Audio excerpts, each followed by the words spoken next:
All right, kind of wanted to give a little update here on where things are. It's been a little bit since my last video.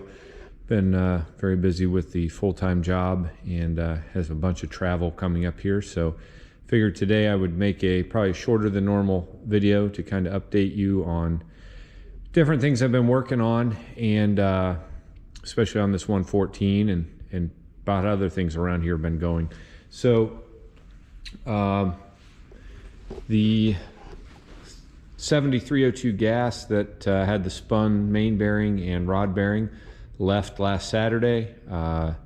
Robert came over from Illinois and picked it up. He's got a 70 diesel and a 70 propane, and he wanted a 70 gas, and so he had the parts needed to fix that, and so that's why he wanted to buy it. He bought it to fix and to use. So we got him loaded out of here last Saturday. It's kind of made it an expensive day for me because he came with a bumper pull deck over trailer. It was hydraulic tilt, but anyway, got me thinking about my car hauler with the fenders and how I have to fight the fenders. I always have to be mindful when I'm buying tractors on how wide they are if I'm going to use that trailer, and I always have to set in the width like I did on this propane.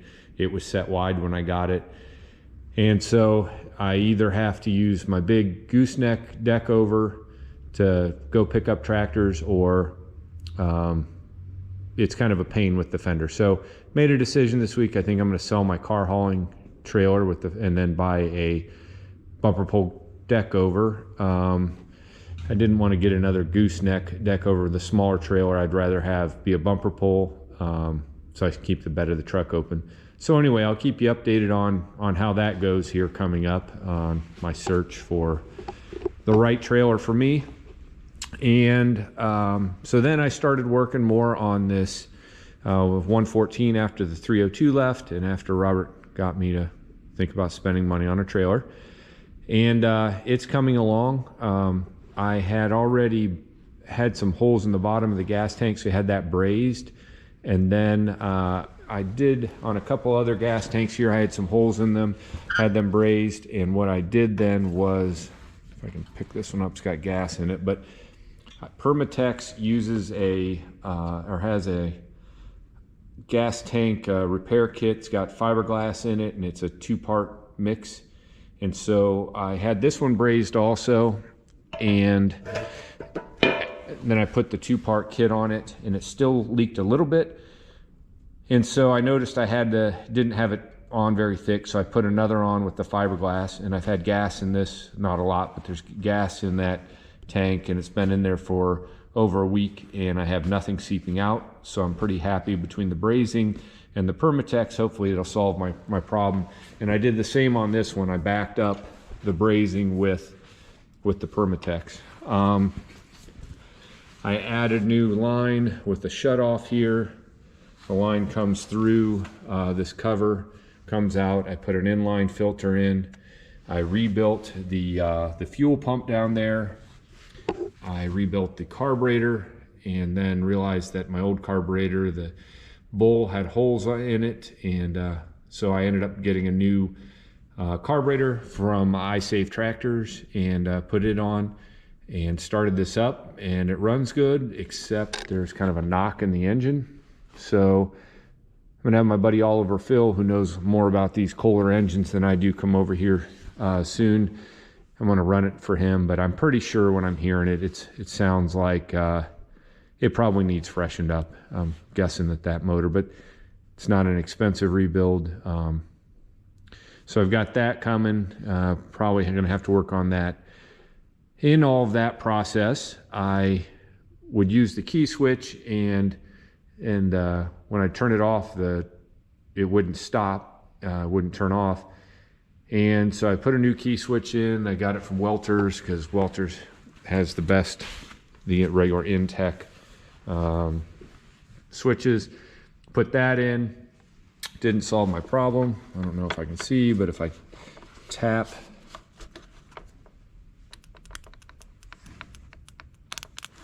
still have a draw. So started it yesterday just to see. Sure enough, I had unhooked the battery in order to do that. I'm not super surprised because this wiring harness is a mess. There's these wire nuts all over, joining things together, and so I got to figure this out. I don't know exactly what the problem is. If anybody knows these 114s well, it is different than my 110 and my 112 because it has a regular starter up here rather than the starter generator. So the wiring back here is different because I went yesterday and tried to look at them and then mimic them, and I created a whole bunch of smoke because I think, and you can see his wires kind of melted. On all the other ones, this is a ground, it goes to the ground. It was looped here from the constant hot. I'm like, well, that's got to be wrong. I must have screwed that up. That is right for this tractor. And I had glad I didn't burn anything up, but that was fun yesterday, seeing a big puff of smoke come up as I tried to do that.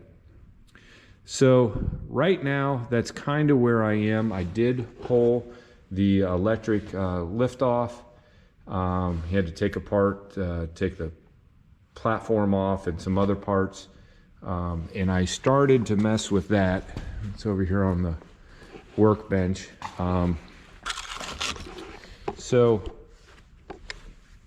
here's the lift itself and the motor. The motor is not working. I do have power to it. It's not working. I cracked open this end from what I can see just by prying it open, and a whole bunch of corrosion fell out of there. So at some point in time, water got in that motor and it's in bad shape. I don't know if it can be rebuilt.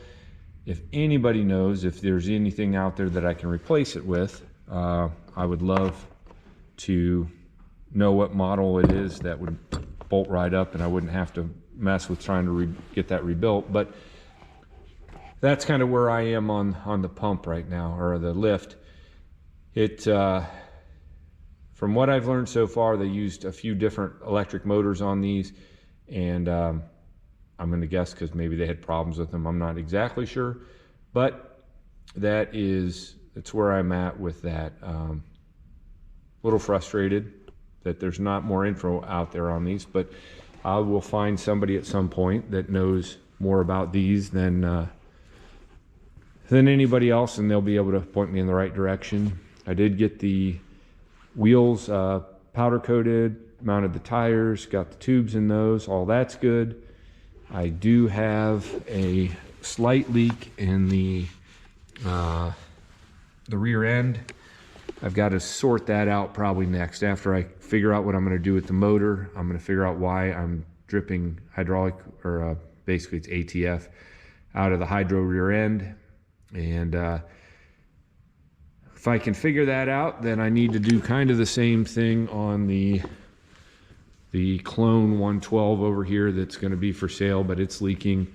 And if it's not too hard to fix it, I will fix this one also before I sell it. And then I just, yesterday when I was back looking at wiring diagrams on Grandpa's old 110, I noticed a puddle underneath its rear end, so it's obviously leaking. So who knows, maybe after all this, I will become very proficient in curing leaks in the rear ends of Jacobson Moline hydro tractors. The Cub Cadet 1650 that was sitting here that I got when I bought this whole bunch of tractors to get that 114, it left yesterday. My buddy Eric bought it and looked great, running great. No, he's very happy with it. The quad's back. It's had some issues with this hub up here leaking. It's a typical Polaris from the early 2000s, but it has a leak there and it's been in the shop. I couldn't fix it. It's still leaking. They couldn't fix it. I'm a little frustrated with the Polaris, but it's such a nice quad that I don't want to get rid of it. And then I'm in a quandary because when Robert was here last week picking up the 302, we were talking about the 955, and I said that I wanted to repaint the hood before next summer, and he kind of gave me a hard time about that, about keeping the original paint.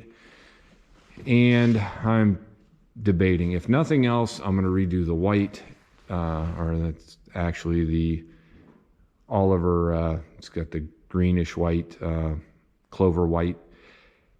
And then I could leave the yellow the way it is, original, or repaint. I'm not sure what I'm gonna do, but I will say that this is all stained in there, these lines from bird poop, or I'm not exactly sure what did that.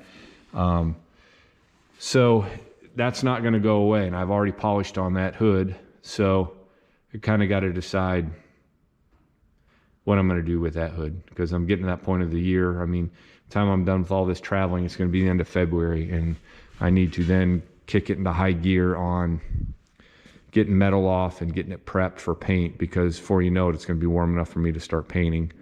And I have some things I want to do on the 955, because it's got a couple here and there it'll seep antifreeze, and I want to get the radiator off and just send it to the shop, make sure the radiator's good, and go through all my radiator coolant connections.